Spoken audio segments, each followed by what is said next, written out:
Good morning, viewer. Welcome to our FTV English version. Here's the breaking news. China and Russia positioning themselves as voices of reason, calling for de-escalations of a conflict the United States is contemplating on entering. These are the optics Xi Jinping and Vladimir Putin sought to project during a phone call on Thursday.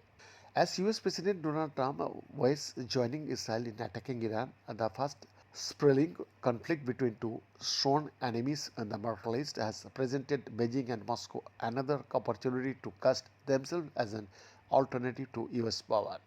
In their call, Putin and Xi strongly condemned Israel's actions, calling them a breach of the UN Charter and other norms of international law.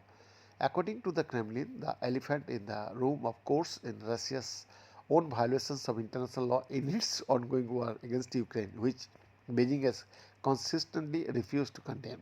In Beijing's readout, Xi struck a more measured tone and stopped short of explicitly condemning Israel, unlike his foreign minister, who did just that in a call with his Iranian counterpart last week.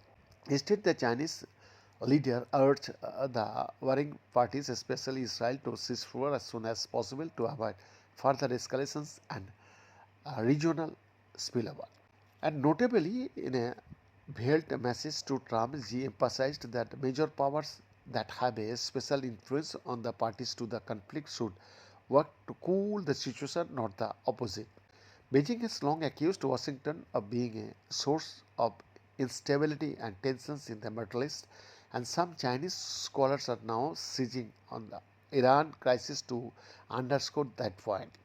Liu Zhongmin, a Middle East expert at the Shanghai International Studies University, attributed the latest flare up to the uncertainty created by Trump's second presidency and the chaotic, opportunistic, and transactional nature of his Middle East policy. When the exclusive report FTB English, Delhi, Bharat.